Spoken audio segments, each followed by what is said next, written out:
বাংলাদেশ স্বাধীন করার জন্য একবার যুদ্ধ হয়েছে, 4 মাস হলো।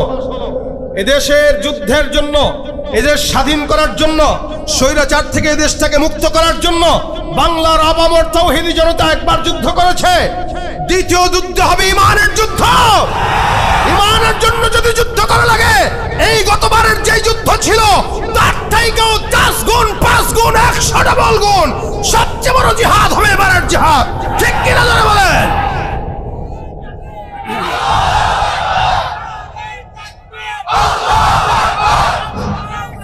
আজকের এই বাংলাদেশের করুণ পরিস্থিতির ভিতরে আমরা যদি আমাদের ইমানে কুওয়াতকে না বৃদ্ধি করি, দুদিন পরে যাদেরকে আমরা সংখ্যালঘু হিসেবে চিনি তারা আমার মাথার উপরে অস্ত্র ধরবে, অলরেডি জবাই করা শুরু করছে। অথচ আমরা তাদের মন্দির পাহারা দিয়েছি, আমরা তাদের মন্দির পাহারা দিই, তারা আমাদের মসজিদের মিনার আর গম্বুজ ভাঙে। এরপরও আমরা শান্ত আছি, কারণ আমাদের ধর্মটাই শান্তির, অশান্তির না। যাদের ধর্ম অশান্তির তারা অশান্তি ছড়াইতে পারে, আমাদের ধর্ম শান্তির, আমরা শান্তির বাণী শোনা যাব। তবে সব কিছুর একটা সীমা থাকে, সীমা যদি কেউ অতিক্রম করে তখন তার সীমা তাকে দেখায় দেওয়া লাগে।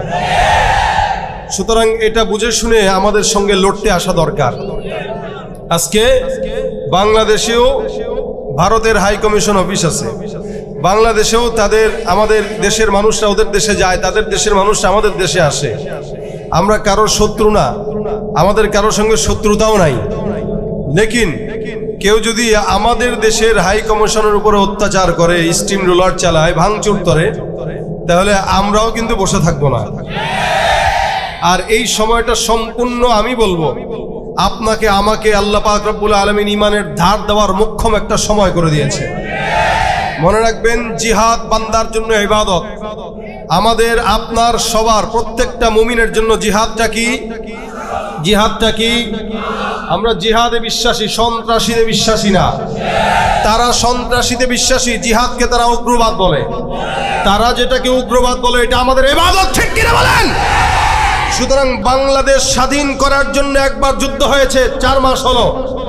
এদেশের যুদ্ধের জন্য, এদেশ স্বাধীন করার জন্য, স্বৈরাচার থেকে এদেশটাকে মুক্ত করার জন্য বাংলার আপামর তাওহীদি জনতা একবার যুদ্ধ করেছে। দ্বিতীয় যুদ্ধ হবে ইমানের যুদ্ধ।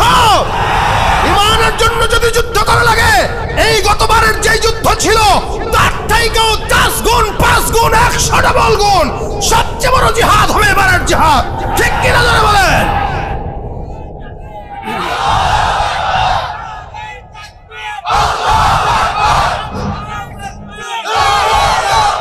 জিহাদ আমাদের ইবাদত। কি বলেন? জিহাদ আমাদের, জিহাদ আমাদের। আপনারা কি এটা শুনলে ভয় পান? জিহাদের কথা শুনলে ভয় পান? জিহাদ যারা করে তাদের আল্লাহ পাক রব্বুল আলামিন ভূখণ্ড তাদেরকে ফিরিয়ে দেয়। যেমন কি আমাদের আশেপাশের দেশগুলো ফিরিয়ে পেয়েছে, আমাদের ছাত্র ভাইরা ফিরিয়ে পেয়েছে। সুতরাং বুঝতে হবে বাংলার মুসলমান এখনো বেঁচে আছে। এখানে স্কুল কলেজের অনেক ছাত্র ভাইরা আছেন যাদের ঠিকমতো নামাজ হয় না, যারা ঠিকমতো দাড়িও রাখে না। আল্লাহর কসম করে বলছি, তার সামনে আমার আল্লাহকে একটা গালি দিয়ে দেখেন, জিহ্বা ভিতরে আস্ত রাখতে দিবে না। আল্লাহর কসম করে বলছি, রাসূলকে নিয়ে একটা কথা বলেন, জিহ্বা ভিতরে থাকতে দিবে না। যেই জিহ্বা দিয়ে আমার নবী, আমার সুন্নাত, আমার আখলাক, আমার মুসলমান, আমার ঈমানের উপরে আঘাত দিতে যাবে, সেই জিহ্বা থাকবে না, থাকবে না, থাকবে না। ঠিক কিনা বলেন? জিহাদ আমাদের কি? বলেন, জিহাদ আমাদের কি? সাবিলুনা সাবিলুনা সাবিলুনা সাবিলুনা। যারা গোমূত্র পান করে তারা গরুর গোশত খানেওয়ালাদের উপরে এসে দখলদারি করতে চায়। আমরা খাই কি? শক্তি আছে না? সুতরাং সাবধান। এদেশে হিন্দু ভাইরা আমাদের কাছে নিরাপদ, কারণ উদাহরণ হলো আমরা তাদের মন্দির পাহারা দিয়েছি, আমাদের এই ভাইরাই দিয়েছে, যুবকরা দিয়েছে। আমরা চাই আমাদের মসজিদও তারা পাহারা দিক। কথা বলেন ঠিক কিনা? আমরা যদি তাদের মন্দির পাহারা দিতে পারি, আমাদের মসজিদ তাদের পাহারা দেওয়া লাগবে। কিন্তু তারা যদি আমাদেরকে উগ্রবাদীর নামে আমাদের উপরে সন্ত্রাসী করে, তাহলে আমরা সন্ত্রাসী করব না, কিন্তু একটু ফেরত দেব। যে যেটা দিবে ওটা কি দেব? এটাকে বলা হয় খুলুকে হাসান। এটাকে কি বলা হয়? খুলুকে হাসান। যে আপনাকে যা দিল আপনিও তাকে সেটা দিয়ে দিবেন, এটা খুলুকে হাসান। তারা যদি আমাদেরকে যতটুকু দিবে আমরা বেশি দিব না, আমরা ততটুকুই দিব। কিন্তু এটা মনে রাখতে হবে, তারা 10 জন দিবে আমরা 10 লক্ষ দিব, তারা 1000 দিবে আমরা 313 দেব। এখন 313 জন সাহাবীর আদর্শের রক্ত আমাদের দেহে আছে, আমরা ভুলি নাই। ইনশাআল্লাহ আমরা একা নয়, আমাদের সাথে আছেন কে? এজন্য এই সময় বাচ্চাদেরকে মা বাবার এখন সবক শোনানো উচিত যে বাবা, অচিরেই হয়তো লড়াইয়ের ডাক আসতে পারে, জিহাদের ডাক আসতে পারে। বাচ্চা হয়েছে তো কি হয়েছে, তুমিও লড়াইয়ের ময়দানে চলে যাবা। ভাই, জান্নাতে যাওয়ার সবচেয়ে সহজ পন্থা হলো শহীদ হওয়া। কথা বলেন ঠিক কিনা? আজীবন গুনাহ করবেন, অন্যায় করবেন, শাহাদাত বরণ করবেন, কোনো কথা নাই, কথা ছাড়া জান্নাতে। ভয় পারবেন কাকে? ভয় করবেন কাকে? লড়াইয়ের ওই ময়দানেতে যেতে তোমাকে হবে, প্রয়োজনে সবর হবে। আল্লাহর ভয় ঢুকায় দেখেন না। এখন থেকে তৈয়ারি নিবেন, প্রস্তুতি নিবেন নিজের বিবির সঙ্গে। আমি আজকে আমার ঘরের বিবির সাথে এটা মুজাকারা করছি যে যদি জিহাদের ডাক আসে তুমিও যাবা আমিও যাব, বাস তুমি মারবা তোমার দলের গুলোরে, আমি মারবো আমার দলের গুলোরে। কি ঠিক আছে? এটার মুজাকারা এখন করা দরকার। ঘরে ঘরে মুজাকারা করবেন, বাচ্চাদেরকে মা দুধ পান করাবে আর এই নিয়তে করাবে যে সেজন্য ইমাম মাহাদির সৈন্য হইতে পারে, এই নিয়তে করাবেন। বাচ্চাকে এই নিয়তে বড় করবেন, বাচ্চাকে এই নিয়তে বড় করবেন যে তোকে বড় করতেছি দাজ্জালের বিরুদ্ধে লড়াই করার জন্য, তোকে বড় করতেছি বাতিলের বিরুদ্ধে তরবারি ধরার জন্য। কারণ শহীদ আর শহীদ যারা হয়, যাদের মা হয়, এরা সব আল্লাহর কাছে দামি। আমরা আমাদের জিন্দেগিটাকে বাঁচবো তো একদিন বাঁচবো, কিন্তু মরবো, শাহাদাতের মৃত্যু হবে, কোনো আফসোস নাই। আল্লাহুম্মা রযুকনা শাহাদাতান ফি সাবিলিক, বলেন আমিন। আল্লাহুম্মা রযুকনা শাহাদাতান ফি সাবিলিক, আমিন। এটা আমাদের ইবাদত, এটা আমাদের তামান্না। সারা জিন্দেগি গুনাহ টুনা করার পরে কোনো মতো যদি একটু জিহাদের ময়দানে মরতে পারি, ভাই বিনা হিসাবে জান্নাতি। টেনশন আছে আর? এর চেয়ে সহজ জান্নাতের রাস্তা আর নাই। এর চেয়ে সহজভাবে জান্নাতে যাওয়ার জন্য আর কোনো পন্থা, এজন্য এই পন্থাটাই বড়। মরতে তো হবেই, গরু ছাগলের মতো রাস্তায় মরা অথবা রাজনৈতিক নেতাদের হাতে পিডান খায় মরা, এগুলোর চাইতে আল্লাহর রাস্তায় জিহাদ করা ভালো না খারাপ? মরবেন তো একদিনই। অযথা দালালি করে, গোলামি করে, এরপরে পা চাইটা মরার চাইতে আল্লাহর রাস্তায় মরেন, এটা ফায়দা। কারণ এই নিয়ামত আল্লাহ শুধু মুসলমানদেরকে দিয়েছেন, অন্য কাউকে দেন নাই। এই যে আপনি আমি মুসলমান হলাম, এটা আল্লাহ পাকের নিয়ামত। কত বড় নিয়ামত! একটা বিধর্মী ইহুদি নাসারা, ওরা আজীবনের জন্য জাহান্নামী, আল্লাহ পাক তাদের ব্যাপারে বলছেন। আর আলহামদুলিল্লাহ মুমিন যারা, একদিন না একদিন জান্নাতি। এটা শুধু মুমিন হওয়ার ফায়দা। একটা ইহুদি জানে, ইহুদির গর্ভ থেকে জন্ম নেওয়ার পরে মুসলমান হওয়া অনেক কঠিন, অত সোজা না। যে ব্যক্তিটা ইহুদির ঘরে জন্ম নিছে, যে নাসারার ঘরে জন্ম হয়েছে, এই লোকটা জান্নাত পাওয়া বহুত কঠিন। কেন? স্যার, জান্নাত পেতে গেলে মুসলমান হতে হবে। আর মুসলমান হওয়া ইহুদির ঘর থেকে জন্ম নিয়ে এত সোজা না। ঘর ছাড়তে হয়, বাড়ি ছাড়তে হয়, মা বাবা ছাড়তে হয়, সবকিছু ছেড়ে তারপরে ইসলাম কবুল করতে হয়। আলহামদুলিল্লাহ আমরা আমাদের পিতৃ পরিচয়ের সাথেই মুসলমান হয়েছি। আল্লাহকে বলিও নাই, অনুরোধও করি নাই, আল্লাহ পাক আমাদেরকে বংশীয় মুসলমান বানাই দিয়েছেন। এই যে সহজভাবে যে হয়েছে, এই কারণে আমাদের কাছে ইসলামের তেমন গুরুত্ব নাই। যদি কঠিনভাবে হইতাম, এক একটা ইসলাম পালন করার জন্য যদি একটু রক্ত ঝরানো রাখতো, তাহলে ইসলামের গুরুত্ব আমাদের কাছে থাকতো। যেহেতু আমরা সহজভাবে হয়েছি, এই কারণে আমাদের কাছে গুরুত্ব কম। এই জন্য গুরুত্বটা বুঝার চেষ্টা করেন। আল্লাহ বুঝার তৌফিক দান করুক, আমাকে আগে দান করুক। তো ভাই, আমি আগের আলোচকের আলোচনার রশি ধরে এই কথা বলছি। প্রত্যেকটা মানুষ, আমরা এখানে যারা আছি, রক্তে মাংস গড়া মানুষ হিসেবে আমারও গুনাহ আছে, আপনাদেরও গুনাহ আছে। তবে বাংলাদেশে এমন একজন বুজুর্গ আছে যে ব্যক্তি নিজে বলছেন আমার কোনো গুনাহ নাই। কে বলছেন? আব্দুল লতিফ সিদ্দিক। নাম জানেন আপনারা? কথা কয় না এরা। আপনারা কথা জানেন না? হাঁপায় গেছেন? হাঁপায় গেছেন? আব্দুল লতিফ সিদ্দিকী কি বলে? আমার কোনো গুনাহ। অনেক বড় বুজুর্গ, হ্যাঁ, দাঁড়িয়ে রাখতে পারে না ঠিক মতো, আমার গুনাহ নাই। দুর্নীতি করে মানুষের টাকা চুরি করে বড় লোক হয়, এমপি হয় বিনা ভোটে, এরা কয় আমার গুনাহ নাই। কি ঠিক না? শয়তানও এদেরকে দেখলে লজ্জা পায় যে আল্লাহ, আমি কি শয়তান, ও আমার চেয়ে বড়রা, আমারে তার মুরিদ বানায় দাও। ভাইরা আমার, অথচ নবী রাসূলুল্লাহ ছাড়া কেউ নিষ্পাপ না। প্রত্যেকটা নবী রাসূলেরা নিষ্পাপ, মাসুম। নবীদের পরে সাহাবা আজমাইন যারা ছিলেন তাদেরকেও আল্লাহ পাক মাফের ঘোষণা করে দিয়েছেন। সুবহানাল্লাহ কয় না? আপনাকে আমাকে মাফের ঘোষণা করছে, আপনার কাছে খুব সহজ মনে হলো এটা। সাহাবীদের ব্যাপারে আল্লাহ পাক বলেছেন রাদিয়াল্লাহু আনহুম ওয়া রাদু আন, এরাও সন্তুষ্ট, আমিও খুশি। আল্লাহ আমাদের উপরে খুশি, কিন্তু আমরা আল্লাহর উপরে খুশি হই না। আমরা খুশি হই না বলে একটু বিপদ আসলে আল্লাহ তুমি আমারই দেখছো, এই যে আল্লাহর উপরে এশকাল তুলে দিই। একটু ব্যবসা বাণিজ্য ভালো না হইলে আল্লাহ কি জামানায় পাঠাইলা, এশকাল তুলে দেই। তার মানে আমরা আল্লাহর উপরে খুশি না। অথচ সাহাবা একরাম তারাও আল্লাহর উপরে সন্তুষ্ট ছিল। বিপদ আসলেও বলতো আলহামদুলিল্লাহ, মুসিবত আসলেও বলতো আলহামদুলিল্লাহ, নিয়ামত পাইলেও বলতো আলহামদুলিল্লাহ। আর আমরা বিপদে আল্লাহরে বকা দেই, আর নিয়ামত পাইলে কই আরে এটা আমার নিজের কর্মের ফলে আমি পাইছি। একটা ক্রেডিটও আল্লাহরে দিতে রাজি না। সাহাবীদের উপরে রাসূল আল্লাহ পাক খুশি। এরপরে সাহাবা আজমাইনদের পরে যারা আসছেন, যারা তাদের সাহাবীদেরকে দেখেছেন, এদেরকে তাবেঈ বলা হয়। এই তাবেঈদেরকেও আল্লাহ রাসূল সাল্লাল্লাহু আলাইহি ওয়াসাল্লামের কথা অনুযায়ী আল্লাহ পাক মাফ করে দিবেন। কেন? বলে এরা আপনার মতো আমার মতো এই ফিতনার জামানা পায় নাই। আর আমি আপনি কতটুকু ফিতনার জামানা পেয়েছি আল্লাহ পাক বলেন এই কারণেই, অতীতে যারা চলে গেছে, যত মানুষ রাসূলের নিকটে তত মানুষ জান্নাতের নিকটে। কথা বুঝছেন আমার? আমি কি পাগলদের সাথে কথা বলতেছি না কবরস্থানে? কথা বুঝেন আমার? মানুষ যত নবীর নিকটে তত জান্নাতের, বলেন জান্নাতের। কথাটা বুঝেন। আজ থেকে 100 বছর আগে যারা জন্মগ্রহণ করছে, আমার চাইতে 100 বছর হইলেও সে রাসূলের নিকটে। আমি তার থেকে 100 বছর পিছনে আসার কারণে আমি রাসূলের যুগ থেকে 100 বছর পিছিয়ে। আমার চেয়ে এই মুরব্বী রাসূলের নিকটে বেশি, কেন উনি আমার আগে দুনিয়াতে আসছেন, আমি উনার পরে আসছি। শুধু তাই না, আজকের বাচ্চা আগামীকালের বাচ্চা থেকে একদিন হলেও রাসূল সাল্লাল্লাহু আলাইহি ওয়াসাল্লামের নিকটে। এ কারণে সে আল্লাহর জান্নাতের নিকটে। আল্লাহ পাক বলেন والسابقون السابقون أولئك المقربون في جنات النعيم سلة من الأولين وقليل من الآخرين।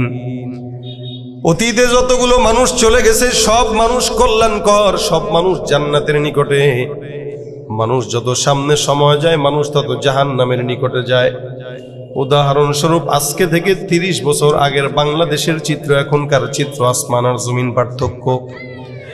এক সময় বাংলাদেশের মানুষ গ্রামগঞ্জে যখন আসতেন, তাকায় দেখেন মা বোনদেরকে আমরা এক সময় যখন রাস্তাঘাটে দেখতাম, রাস্তা দিয়ে হেঁটে যায় কোনো পরপুরুষ যদি নজরের মধ্যে পড়ে গেছে, এমনও তো অবস্থা হয়েছে অন্যটা সুন্দর করে মুখ পর্যন্ত ঢেকে দিয়ে একদম কোনো গাছের আড়ালে যায় লুকাইতো, নয়তো কোনো ঘরের আড়ালে যায় লুকাইতো। এরপরও কোনো পরপুরুষ যেন ওই বান্দাকে না দেখে, আল্লাহর বান্দিকে না দেখে। পর্দা এমন ভাবে করতো, কোনো পরপুরুষ দেখলে গাছের নিচে লুকাইতো, ঘরের আড়ালে লুকাইতো, পুকুর পাড়ে লুকায় যাইতো, টিনের আড়ালে লুকাইতো। এটা ছিল আমাদের মা আর খালাদের চিত্র। কিন্তু বর্তমান সময়ের মেয়েদের হালত যদি দেখেন, রাস্তাঘাটে হাঁটতে গেলে অধিকাংশ মেয়েরাই হালত এক, বাকি কিছু ভালো আছে না নাই? কিছু তো ভালো থাকে, এই সব জামানায় থাকে, কিন্তু অধিকাংশ মেয়েদের হালত যদি দেখেন, পরপুরুষ যদি তার সামনে পড়ে যায়, আল্লাহর বান্দি ওড়না দিবে তো দূরের কথা, যেটা বুকে থাকে ওইটারও সরায় দেয়। এই হলো হালত, আগের কালের হালত, এখনকার হালত। এক সময় আমাদের মা বাবারা সকালবেলা দেখতাম 2 বেলা কোরআন তেলাওয়াত করতো। ফজরের নামাজের পর সূরা ইয়াসিন, বিকেলে সূরা ওয়াকিয়া, এমনকি রাত্রেবেলা ঘুমানোর সময় সূরা মুলক তেলাওয়াত না করে কোনোদিন আমাদের মা বাবাদেরকে ঘুমাইতে দেখি নাই। আমি আমার বাবার কথা যদি বলি, এটা বলবো এখনো পর্যন্ত বলি, আমার বাবার 75-76 বছর বয়স হয়ে গেছে। এখনো পর্যন্ত ছোটবেলা থেকে বোঝ হওয়ার পর থেকে দেখতেছি আল্লাহর রহমতে কোনোদিন নামাজ কাজা হয় নাই। শুধু তাই না, দিনে 3 বেলা 4 বেলা আল্লাহর কালাম তেলাওয়াত করে। আমার স্পষ্ট মনে পড়ে ছোটবেলায় যখন ঘুম ভাঙতো, আমার বাবা আমার মায়ের জিকির আর কোরআন তেলাওয়াতের আওয়াজে ঘুম ভাঙতো। আর বর্তমান সময়ের বাচ্চাদের ঘুম ভাঙে মা বাবার মোবাইল, ফেসবুক আর ইউটিউবের আওয়াজে। এখনকার ছেলেরা ঘুম থেকে উঠে থেকে বাবা মোবাইল চালায়, মা মোবাইল চালায়, ঘুমের সময় সন্তানকে মোবাইল দিয়ে ঘুম পাড়ায়, খাবারের সময় মোবাইল দিয়ে ঘুম খাওয়ায়। যা কিছু হয় সবকিছু গুনাহের আসবাবের মধ্যেই হয়। এ মুসলমান, এই কারণে আগের জামানা এখনের জামানা পার্থক্য। আল্লাহ পাক বলেন অতীতে মানুষগুলো যা চলে গেছে এরাই জান্নাতের নিকটে, যত মানুষ সামনের দিকে যাবে তত মানুষ জাহান্নামের নিকটে যাবে। এই কারণে ভাইয়েরা আমার, আগের কালের মানুষদেরকে গালি গালাজ না করে তাদের মতো ইমানদার হওয়া দরকার আছে না নাই? তারা ইমানদার ছিল, তারা জান্নাত বুঝছে, তারা ঈমান বুঝছে, তারা ইসলাম বুঝছে। আর আমরা বেশি বেশি জ্ঞান অর্জন করি, অনেক লক্ষ লক্ষ টাকা খরচ করে পড়ালেখা করি, কিন্তু যে যত বড় শিক্ষিত সে তত বড় শয়তান আর চোর।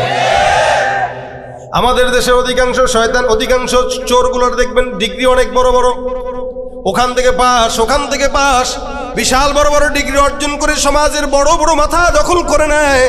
কিন্তু সমাজের বড় বড় মাথা দখল করলেও এরাই সমাজের বড় বড় চোর হয়। যত শিক্ষা বাড়ে তত শয়তানও বাড়ে। এক সময় মানুষের শিক্ষা ছিল কম, মানুষ ছিল, অমানুষ ছিল না। আর বর্তমানে শিক্ষা বেশি, সব অমানুষ আর গরু ছাগলের মতো, ঠিক কিনা? এই জন্য আমার আল্লাহ বলেন এদের হালত হইল লাহুম কুলুবুল লা ইয়াফকাহুনা বিহা ওয়া লাহুম আ'য়ুনুন লা ইবসিরুনা বিহা ওয়া লাহুম আযানুন লা ইয়াসমাউনা বিহা উলাইকা কাল আনআমি বাল হুম আদাল উলাইকা হুমুল গাফিলুন। এমন দল থাকবে যাদের অন্তর থাকবে তারা বুঝবে না। আল্লাহ পাক বলেন লাহুম কুলুবুল লা ইয়াফকাহুনা বিহা, তাদের কলব আছে তারা বুঝে না। ওয়ালাহুম আ'য়ুনুন লা ইবসিরুনা বিহা, চক্ষু আছে দেখে না, দেখে ঠিকই হারামের দিকে দেখে, আল্লাহর কোরআনের দিকে দেখে না। কান আছে শুনে না, শুনে ঠিকই গান শুনে, কান দিয়া খারাপ জিনিস শুনে, বকাবাদ্য শুনে, গালিগালাজ শুনে, কিন্তু আল্লাহর কোরআন শুনে না। দিল আছে বুঝে না, অর্থাৎ আল্লাহর দ্বীন বুঝে না, নামাজ বুঝতে চায় না, ইসলাম বুঝতে চায় না, কোরআন বুঝতে চায় না, সুন্নাত বুঝতে চায় না, বাকি যত খারাপ খারাপ জিনিস আছে সব ঠিকই বুঝে। এদেরকে আল্লাহ পাক রব্বুল আলামিন বলেন লাহুম কুলুবুল লা ইয়াফকাহুনা বিহা, এদের অন্তর আছে এরা বুঝে না। ওয়ালাহুম আ'য়ুনুল লা ইবসিরুনা বিহা, চক্ষু আছে দেখে না। ওয়ালাহুম আযানুল লা ইয়াসমাউনা বিহা, কান আছে শুনে না। উলাইকা কাল আনআম, আল্লাহ পাক এদের পরিচয় দিয়া বলতেছেন এগুলা একটাও মানুষ নয়, এরা হলো হায়াওয়ান, শুয়োরের, জানোয়ারের মতো। কিসের মতো? কিসের মতো? হায়াওয়ান, জানোয়ারের মতো। হায়াওয়ান জানোয়ারেরও চক্ষু আছে দেখে না, ক্ষেতের মাঝখানে ছেড়ে দিবেন, আইল দিয়া বাদ দিয়া সোজা হাঁটবে আর ক্ষেত নষ্ট করবে। এদের চোখ আছে কিন্তু দেখে না, কানের সামনে 1000 যদি একটা কথা বলেন শুনাও শুনে না। আবার অন্তর আছে, বুঝারও চেষ্টা করে না। যে মানুষগুলোর চোখ থাকতেও দেখে না, কান থাকতেও শুনে না, অন্তর থাকতেও বুঝে না, আল্লাহ পাক বলেন এগুলা সব গরু ছাগলের মতো। বলেন তো নামাজ ফরজ কি মানুষের জন্য না গরু ছাগলের জন্য? আমাদের সবার জন্য নামাজ ফরজ। এরপরেও কতগুলো মানুষ এখানে পাবেন যারা ফজর পড়ে নাই, আসর পড়ে নাই, মাগরিব পড়ে নাই, এশাও পড়ে নাই, কিন্তু মাহফিল শুনতেছে, ঠিক না? বয়ান ঠিকই শুনতেছে কিন্তু নামাজ পড়ে নাই। আল্লাহ বলেন নামাজটা ফরজ করলাম ইনসানের উপরে, মানুষের উপরে, অর্থাৎ মুসলমানের উপরে আমি আল্লাহ পাক নামাজ ফরজ করলাম। কিন্তু মানুষ হইছে, মুসলমান হইছে, নামাজ আদায় করে না। আমি আল্লাহ পাক মানুষের উপরে পর্দা ফরজ করলাম কিন্তু পর্দা করে না। আমি আল্লাহ পাক রব্বুল আলামিন দান সদকা দেওয়ার জন্য আদেশ করলাম, দান সদকা করে না। একটা কুকুরও নামাজ পড়ে না, গরুও নামাজ পড়ে না, হায়াওয়ানও নামাজ পড়ে না। যেই ব্যক্তিটা মুসলমান হওয়ার পরে নামাজ পড়ে না, আবার কুকুর হওয়ার কারণে নামাজ পড়ে না, আল্লাহ বলেন এর ভিতরে কুকুরের মধ্যে কোনো পার্থক্য নাই, এগুলা সব গরু ছাগলের মতো। উলাইকা কাল আনআম, এগুলা হায়াওয়ানের মতো, জানোয়ারের মতো। বালহুম আদাল, বরং তার চাইতেও খারাপ। একটা মানুষ কুকুরের চাইতে খারাপ কেমনে হয়? একটা মানুষ হায়াওয়ানের চাইতে খারাপ কেমনে হয়? একটা মানুষ ইনসান হওয়ার পরেও সমস্ত ওই কি বলে জঙ্গলার পশু প্রাণীর মতো খারাপ কেমনে হয়? তার চাইতেও নিকৃষ্ট কিভাবে হয়? দেখেন তো, এই এলাকায় বাজার আছে, বাজারের মধ্যে কোনো চান্দাবাজ কুকুর ঘুরে নাকি মানুষ ঘুরে? কে করে? আগেও চান্দাবাজি ছিল। আমাদের বাংলাদেশের জনগণ মিছিল, মিটিং, আন্দোলন করে যারা চাঁদাবাজি করতে এই সমস্ত স্বৈরাচারীদেরকে বিদায় করছে, আলহামদুলিল্লাহ ভালো। আচ্ছা বলেন এখনো আছে কিনা? একটু বেশি। কেন বেশি বললাম আমি? কারণ এখন হালত হয়ে গেছে এরকম, সব ক্ষুধার্তগুলো একসঙ্গে খাওয়ার জন্য লাগছে। সেদিন একজন বলতেছে, হুজুর ব্যবসা, বা বাইদুল মোকরমের এক দোকানদার, হুজুর ব্যবসায় বরকত হয়েছে। আমি আলহামদুলিল্লাহ, ভালো তো, তাহলে তো ব্যবসায় বরকত হইলে তো মাশাআল্লাহ মাঝে খাওয়াইবেন। বরকতটা কি শুনবেন না? কি কয়, আগে দিতাম 250 টাকা, এখন প্রত্যেক দিন চান্দা দিই 350 টাকা। এ বরকত হয়েছে।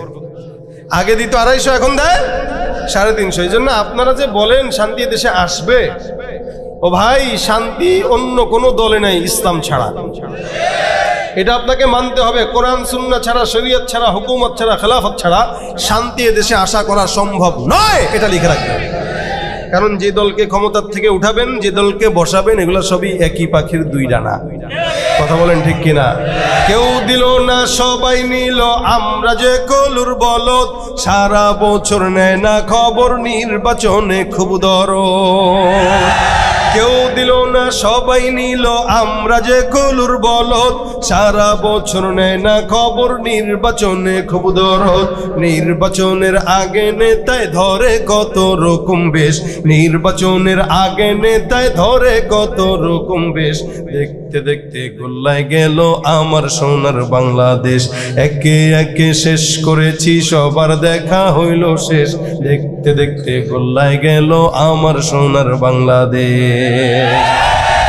যাদের হাতে যায় ক্ষমতা, দেশ যেন বাপের ভিটা, রাখতে চেয়ার শুরু করে বিদেশিদের পাচাটা। যাদের হাতে যায় ক্ষমতা, দেশ যেন বাপের ভিটা, রাখতে চেয়ার শুরু করে বিদেশিদের পাচাটা।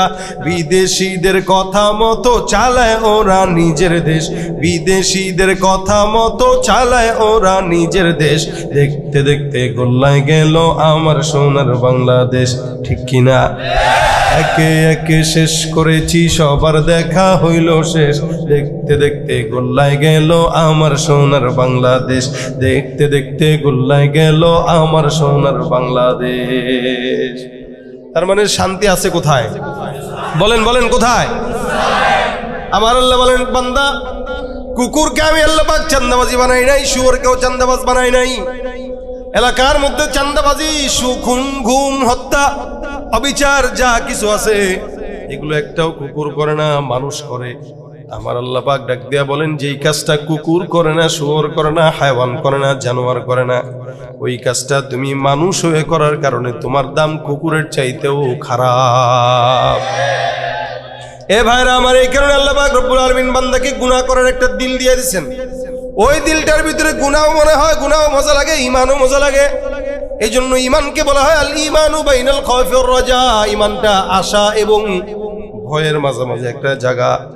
আশাও থাকে জান্নাতে যাব, ভয়ও লাগে জাহান্নামে যাব। কিন্তু বান্দা কোন রাস্তায় জান্নাত, কোন রাস্তায় জাহান্নাম, এটাও বলে দিয়েছেন। আল্লাহ পাক বলেন, গুনাহ হয়ে যাবে, টেনশন নাই, ওয়া আনিস্তাগফিরু, ইস্তিগফার করো, আমি আল্লাহ পাক বান্দার সব গুনাহগুলোকে মাফ করে দিব। সুবহানাল্লাহ। ফাকুলতু ইস্তাগফিরু রাব্বাকুম ইন্নাহু কানা গফফারা।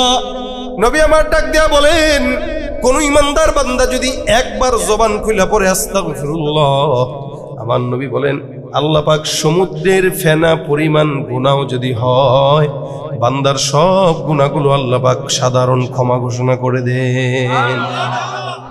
শুধু একবার পড়বে আস্তাগফিরুল্লাহ, একবার পড়বে আস্তাগফিরুল্লাহ, আর কিচ্ছু দরকার নেই।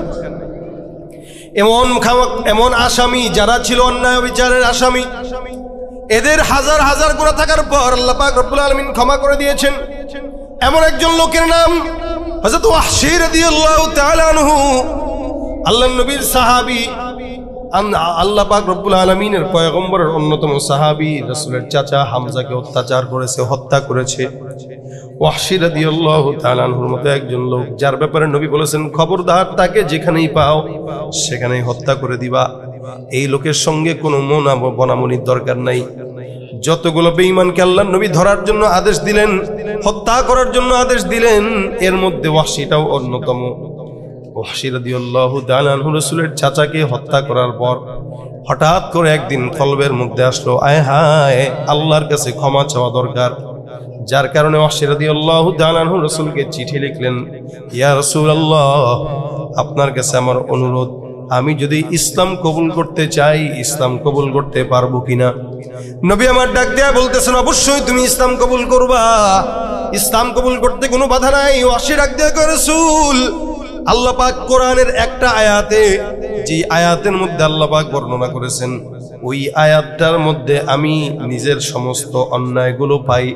ওই আয়াতের কারণেই মুসলমান হওয়ার ইচ্ছা থাকলেও মুসলমান হতে পারি না। রাসূল বলেন, কোন আয়াত? ওই ওয়াহশী চিঠি লিখে পয়গম্বরকে জানায় দিয়েছেন, ওয়াল্লাযীনা লা ইয়াদউনা মা'আল্লাহি ইলাহান আখার ওয়া লা ইয়াকতুলুনা আন-নাফসা আল্লাতী হারামাল্লাহু ইল্লা বিল হক ওয়া লা ইয়াজনুন ওয়া মান ইয়াফআল যালিকা ইয়ালকা সামা। ওয়াহশী ডাক দিয়া আল্লাহ পাক বলছেন, যারা অপরাধী, যারা পাপাচার, এরা অন্যায়ভাবে হত্যা করে, আল্লাহকে আবার আল্লাহর সঙ্গে অন্য কাউরেও শরীক করে, আবার তারা জিনাও করে। এই তিনটা জিনিস আমার মধ্যে আছে। আমি হত্যা করেছি, আল্লাহর সঙ্গে শরীক করেছি, শুধু তাই নয়, জিনাও করেছি। নবী, এই আয়াতটা দেখার পর আমার ইসলাম কবুল করতে ভয় লাগে যদি আল্লাহ ক্ষমা না করেন। আমার পয়গম্বর ডাক দিয়ে বলে, টেনশনের কারণ নাই, তোবার যেহেতু নিয়ত করলা, যত গুনাহ হোক না কেন আল্লাহ পাক তোমাকে ক্ষমা করার ঘোষণা দিয়ে দিবেন। আল ইসলামু ইয়ানহাদিমু মা কানা ক্বাবলা। ইসলাম এমন একটা জিনিস যেটা কবুল করার মাধ্যমে বান্দার অতীতের সব গুনাহগুলো আল্লাহ মাফ করে দেন। হযরত ওয়াহশী রাদিয়াল্লাহু তাআলা ইসলাম কবুল করবেন, মনে মনে নিয়ত করছেন। আমার আল্লাহ পাক আসমান থেকে নবীকে ওহীর মাধ্যমে জানায় দেয়, ইয়া রাসূল, আমি আল্লাহ পাক রব্বুল আলামিন আয়াত নাজিল করে শুনাইলাম, আপনি আপনার সাহাবীকে শুনায় দেন, আপনার বন্ধুকে শুনায় দেন, যেই লোকটা ইসলাম কবুল করার জন্য চেষ্টা করছে তাকে শুনায় দেন। আল্লাহ নবী ডাক দিয়া আল্লাহ পাক রব্বুল আলামিন ওয়াহশীকে মুসলমান বানানোর জন্য একটা আয়াত নাজিল করে দিলেন। কি আয়াত? আমার আল্লাহ পাক বলেন, ইল্লা মান তাবা ওয়া আমানা ওয়া আমিলা আমালান সলিহা ফাউলাইকা ইউবাদদিলুল্লাহু সাইয়্যাতিহিম হাসানাত। কোন ইমানদার বান্দা মুসলমান হওয়ার পর যদি নেক কাজ করে, আল্লাহ পাক বান্দার সমস্ত পিছনের গুনাহগুলোকে নেকের দ্বারা পরিবর্তন করে দিবে। এখন ওয়াহশী রাদিয়াল্লাহু তাআলা বলতেছেন, হুজুর আল্লাহ পাক তো বলছেন ইল্লা, তবে, যে তবে যদি কেউ নেক কাজ করে, তবে যদি ঈমান আনার পরে নেক কাজ করে, আল্লাহ পাক তার সমস্ত গুনাহগুলোকে নেক দ্বারা পরিবর্তন করবেন। এখন আমি যদি নেক কাজ করতে না পারি তাহলে আমার কি দশা হবে? আমার আল্লাহ পাক রব্বুল আলামিন আবার জানায় দেন, হে রাসূল, যে ব্যক্তিটা সন্দেহ পোষণ করতেছে তাকে আবার জানায় দেন, ইন্নাল্লাহা লা ইয়াগফিরু আইয়ুশরাকা বিহি ওয়া ইয়াগফিরু মা দুনা যালিকা লিমান ইয়াশা। আল্লাহ পাক রব্বুল আলামিন শিরকের গুনাহ ক্ষমা করে না, এর বাহিরে যে যতই গুনাহ করুক না কেন আমার আল্লাহ পাক রব্বুল আলামিন বান্দার সব গুনাহগুলোকে আল্লাহ পাক যাকে চায় তাকেই ক্ষমা করে দেয়। এই যে লেখছেন, যাকে চান তাকে ক্ষমা করেন, এতটুকু কথার জন্য হযরত ওয়াহশী রাদিয়াল্লাহু তাআলা রাসূলকে বলেন, হুজুর আল্লাহ পাক তো বলতেছেন যাকে চান তাকে ক্ষমা করেন, ইনশাআল্লাহ শিরক তো করব না, মুসলমান হব, কিন্তু যাকে চান তাকে ক্ষমা করেন শব্দের দ্বারা কিন্তু আল্লাহ পাক কিছুটা উজ্জ্বল রাখছেন। তার মানে আমাকে যদি আল্লাহ পছন্দ না করেন তাহলে তো আমারে ক্ষমা করবে না, তখন আমার দশা হবে কি? মানে সে যে মুসলমান হবে, সাচ্চা মুসলমান যে হবে, এটা সে ভালো করে আগে বুঝে নিচ্ছে যে হওয়ার পরে আমার জন্য কোনো প্রতিবন্ধকতা না থাকে। নবী আমার আমাকে একটু বলে শোনায় দেন, যেহেতু আমাকে আল্লাহ পাক ক্ষমা করবে কি করবে না গ্যারান্টি নাই। আল্লাহ পাক বলছেন লিমান ইয়াশা, যাকে চায় তাকে ক্ষমা করবে। নবী আমি কি করব? আবার আল্লাহ পাক রব্বুল আলামিন ওয়াহশীকে মুসলমান বানানোর জন্য আবার 3 নম্বর আয়াত নাজিল করে দিয়েছেন। সুবহানাল্লাহ। কয়টা আয়াত? কয়টা? 3টা। এমন একটা কাফের, যেই কাফের নবীর চাচাকে হত্যা করলো, এমন একটা কাফেরকে মুসলমান বানানোর জন্য আমার আল্লাহ পাক রব্বুল আলামিন একটা নয়, 2টা নয়, 3টা আয়াত নাজিল করলেন। এবার 3 নম্বর আয়াতে আল্লাহ পাক ফাইনাল কথাটা জানায় দেয়, কুল ইয়া ইবাদিয়াল্লাযীনা আসরাফু আলা আনফুসিহিম লা তাকুনাতু মির রাহমাতিল্লাহ। হে পয়গম্বর, আপনি সব উম্মতকে জানায় দেন যারা তাদের অন্তরের উপরে যারা সন্তুষ্ট না, যেই ব্যক্তিটা তার গুনাহ নিয়ে পেরেশান, ওই ব্যক্তিকে জানায় দেন লা তাকুনাতু মির রাহমাতিল্লাহ, তোমরা এরকম বান্দারা আল্লাহর রহমত থেকে নিরাশ হয়ো না। মোহাব্বত যখন আল্লাহ পাক রব্বুল আলামিন সৃষ্টি করেন বানান, মোহাব্বত মানে প্যার, ভালোবাসা, মায়া। এটাকে আমার আল্লাহ পাক রব্বুল আলামিন যখন সৃষ্টি করেন এটাকে 100 ভাগে ভাগ করেন। কয়শো ভাগ? 100 ভাগের 1 ভাগ মোহাব্বত নিয়ে সারা দুনিয়া ছড়ায় দেয়। ইনসানের মধ্যেও ওই ভাগ, ফেরেশতার মধ্যেও ওই ভাগ, জিন্নাতের মধ্যেও ওই ভাগ, পশু পাখির মধ্যেও সেই একই ভাব। 1 ভাগ মোহাব্বতটা নিয়ে আল্লাহ পাক রব্বুল আলামিন সারা দুনিয়ার মধ্যে ছড়ায় দেয়। বাকি থাকে কয় ভাগ? 99। আমার নবী সাল্লাল্লাহু আলাইহি ওয়াসাল্লাম বলেন 1 ভাগ মোহাব্বতটা পাওয়ার পর বাচ্চা তোমার সন্তান মায়ের প্রতি এত মায়া, 1 ভাগ মোহাব্বত পাওয়ার পরে বাবা সন্তানের প্রতি এত মায়া, 1 ভাগ মোহাব্বত পাওয়ার পরে ভাই বোনের প্রতি এত মায়া, 1 ভাগ মোহাব্বত পাওয়ার পরে আত্মীয় স্বজন আত্মীয়র জন্য এত মায়া। আমার নবী ডাক দিয়া বলেন, উম্মত বাকি 99 ভাগ মোহাব্বত শুধুমাত্র আল্লাহ পাক রব্বুল আলামিন তোমার মতো গুনাহগার বান্দাকে ক্ষমা করার জন্য আল্লাহর দিলে রেখে দিয়েছে। এত মোহাব্বত যেই মালিক করেন ওই মোহাব্বতের মালিক ক্ষমা করবে কি করবে না? এই ওয়াহশী রাদিয়াল্লাহু তাআলা ডাক দিয়ে বলেন, হুজুর এবার তো আমার পছন্দ হয়েছে, কারণ আল্লাহ পাক বলেছেন লা তাকুনাতু মিন রাহমাতিল্লাহ ইন্নাল্লাহা ইয়াগফিরুদ যুনুবা জামিআ ইন্নাহু হুয়াল গফুরুর রহিম। সারা দুনিয়ার বান্দাদেরকে আমি আল্লাহ পাক রব্বুল আলামিন জানাই দিলাম, কেউ যদি আমি আল্লাহ পাক রব্বুল আলামিনের কথা অমান্য করে গুনাহ হয়ে যায়, লা তাকুনাতু মির রাহমাতিল্লাহ, নিরাশ হয়ো না, কারণ আল্লাহ পাক বান্দার সব গুনাহগুলোকে ক্ষমা করে দিবেন। তার মতো ক্ষমাওয়ালা আর কোনো আল্লাহ নাই, ঠিক কিনা? আল্লাহ কয়জন?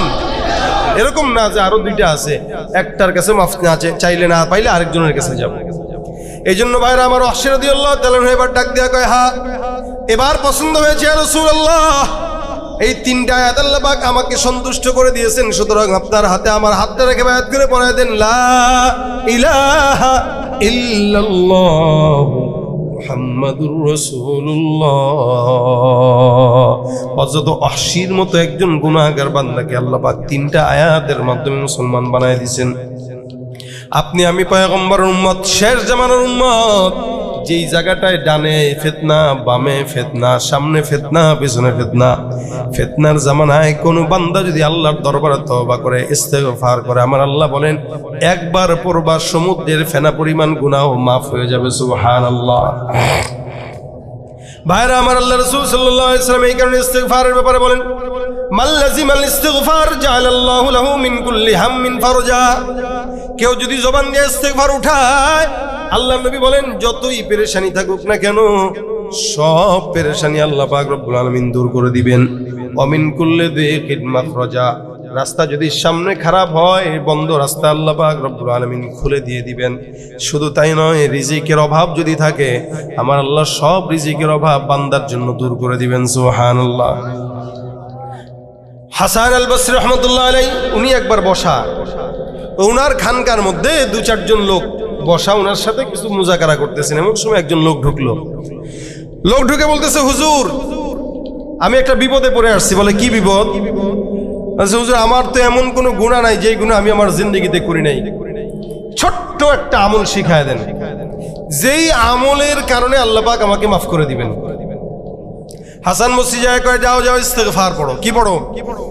কথা কয় না, ইস্তেগফার। বললেন কি যে আমার গুনাহ আছে, সুদ, ঘুষ, মারামারি, সন্ত্রাসী, জেনা, সব প্রকার গুনাহ। ছোট্ট আমল শিখায় দেন যে আমলের কারণে আল্লাহ জান্নাত দিবেন, মাফ করে দিবেন। হাসান বসরি বলেন যাও ইস্তেগফার পড়ো। তো ওনার পাশের লোকরা বসা, উনারা আবার খেয়াল করতেছেন। আরেকজন লোক ঢুকলো, ঢুকে বলতেছে, হুজুর আমি যে এলাকায় থাকি বহু বছর যাবত এই এলাকায় বৃষ্টি হয় না, অনেক দিন। একটা আমল শিখায় দেন যে আমলের কারণে আল্লাহ পাক বৃষ্টি দিবেন একটু। হাসান বসরি রহমতুল্লাহ বলতেছেন, যাও তুমিও ইস্তেগফার করো। আমরা তো জানি গুনাহ হইলে ইস্তেগফার করা লাগে, কি বলেন ঠিক না? আমরা যখন অন্যায় করি, অবিচার করি, গুনাহ করি, তখন আমরা বলি আস্তাগফিরুল্লাহ আস্তাগফিরুল্লাহ। হাসান বসরি বলেন যাও তুমি ইস্তেগফার করো। আবার আরেকটা লোক ঢুকছে, ঢুকে কয়, হুজুর আমার দোকান বাজারে আছে কিন্তু সম্পদ বিক্রি হয় না, বেচা কিনা নাই। পাশের দোকানে বেচা কিনা আছে, আমার দোকানে বেচা কিনা নাই, বা টাকা পয়সা নাই, বিবিরে খাওয়াইতে পারি না, সন্তানের চাহিদা পূরণ করতে পারি না। এমন একটা আমল শিখায় দেন যে আমলের কারণে আল্লাহ পাক সম্পদ দিবেন। হাসান বসরি রহমতুল্লাহ বলেন যাও তুমিও কি পড়ো? ইস্তেগফার পড়ো।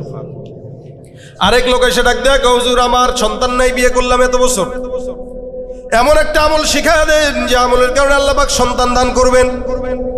তার মানে বোঝা গেল সন্তান চাবেন কার কাছে? আমাদের দেশের কিছু ব্যাকল আছে, এরা সন্তান না হইলে বিপদের মধ্যে পড়লে সোজা চলে যায় খাজার দরবারে, ঠিক কিনা? পীরগিরি আর মাজার পূজা চলছে দেশটা জুড়িয়া, শিরকি আর ভণ্ডামিতে দেশটা গেছে ভরিয়া।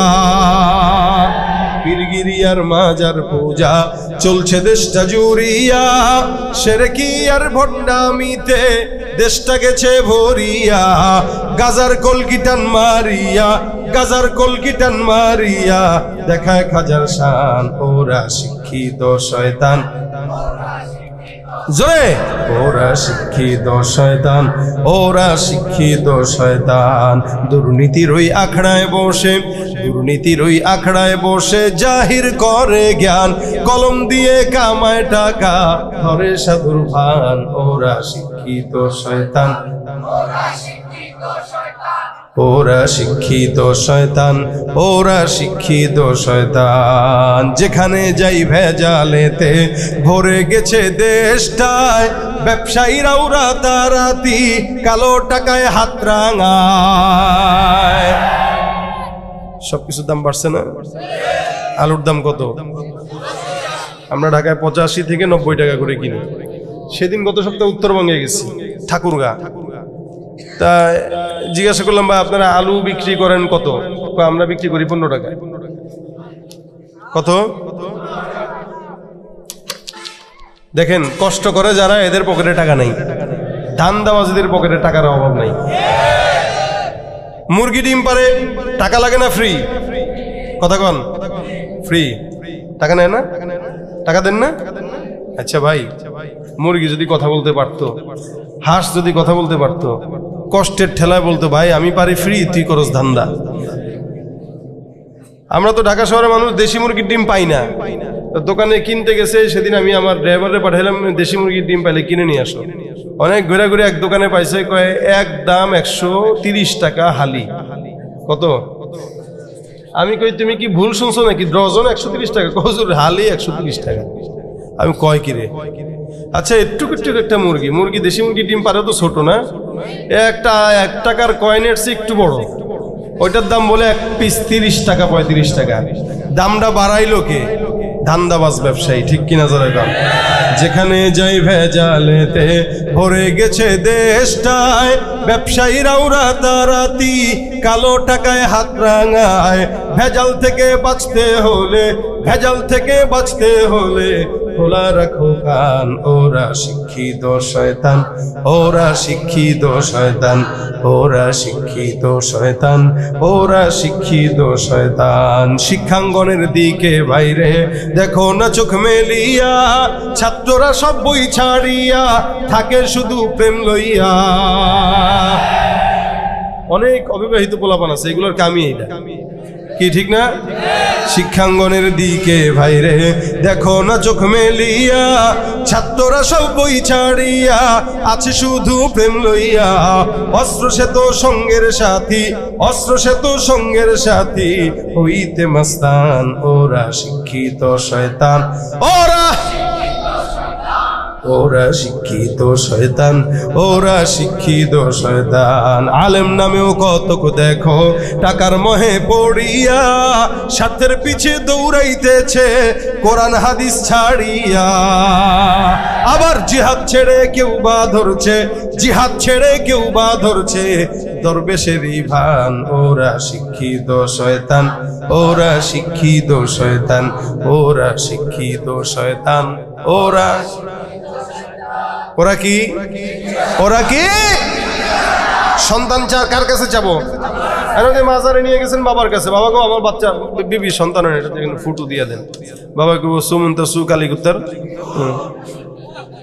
মনে করেন দিয়া বললো যে 1 মাস আমাদের খানকায় রাখা লাগবে, এতেকাফ, এতেকাফ বুঝেন না? 1 মাস এতেকাফে যদি বাবার দরবারে রাখেন, আর যদি সন্তান হয় বুঝবেন এটা আপনার না, আপনার বাপের সন্তান। সুতরাং এই সমস্ত ভণ্ডদের থেকে সাবধান, ঠিক কিনা জোরে কোন? জুতার ফিতা ছিঁড়লেও যাবো কার কাছে? সাহাবা একরাম ছোট্ট থেকে ছোট্ট বিপদে পড়ছেন, আল্লাহর কাছে চাইতেন। আর আমরা বিপদে পড়লে আগে চাই মেম্বারের কাছে, পরে চাই চেয়ারম্যানের কাছে, পরে যাই এমপির কাছে, এরপরে যা আরো উপরে। অবশেষে যেখানেও হয় না তখন কয় আল্লাহ তুই ছাড়া আর কেউ নাই। অথচ শুরুতেই যদি আল্লাহর কাছে চেয়ে নিত এত দূরে ঘুরানো লাগতো না, আগে আল্লাহ পাক কাজের আঞ্জাম দিয়ে দিতেন। এজন্য আল্লাহ বলেন আনা ইনদা যন্নি আবদি বি, আমার বান্দা আমার প্রতি যতটুকু ধারণা রাখবে আমি ততটুকুই দেব। কি বুঝেন নাই? আপনি ধারণা রাখছেন আল্লাহ আপনার একতলার বিল্ডিং মালিক বানাবে, আপনি একতলার বিল্ডিং এর মালিকই হইবেন। আর আপনার ধারণা আছে না আমি 10 তলা বিল্ডিং বানাবো, আপনি 10 তলার মালিকই হবেন। আপনার ধারণা আপনার ইমান হইলো, আপনার দিল হইলো যে এর মনে হয় আজীবন রিক্সা চালাই খাওয়া লাগবে, তা আজীবন রিক্সা চালাই খাবেন। আর আপনার ধারণা না ইনশাল্লাহ একদিন হেলিকপ্টার চালাও খাওয়া লাগবে, তাহলে হেলিকপ্টারও চালাবেন। অর্থাৎ আমার কথা হলো এটা, আপনি আল্লাহর প্রতি যতটুকু নেক ধারণা রাখবেন আল্লাহ আপনাকে ততটুকুই দিবে, যতটুকু রাখবেন ততটুকুই দিবে। সুতরাং আল্লাহর ব্যাপারে ধারণা ভালো রাখা চাই না খারাপ, বড় রাখা চাই না ছোট, আল্লাহ আমাদেরকে সেই ধারণাই রাখা। হাসান বসরি ডাক দেয়া কয় সন্তান হয় না, যাও ইস্তিগফার পড়ো। কি পড়ো?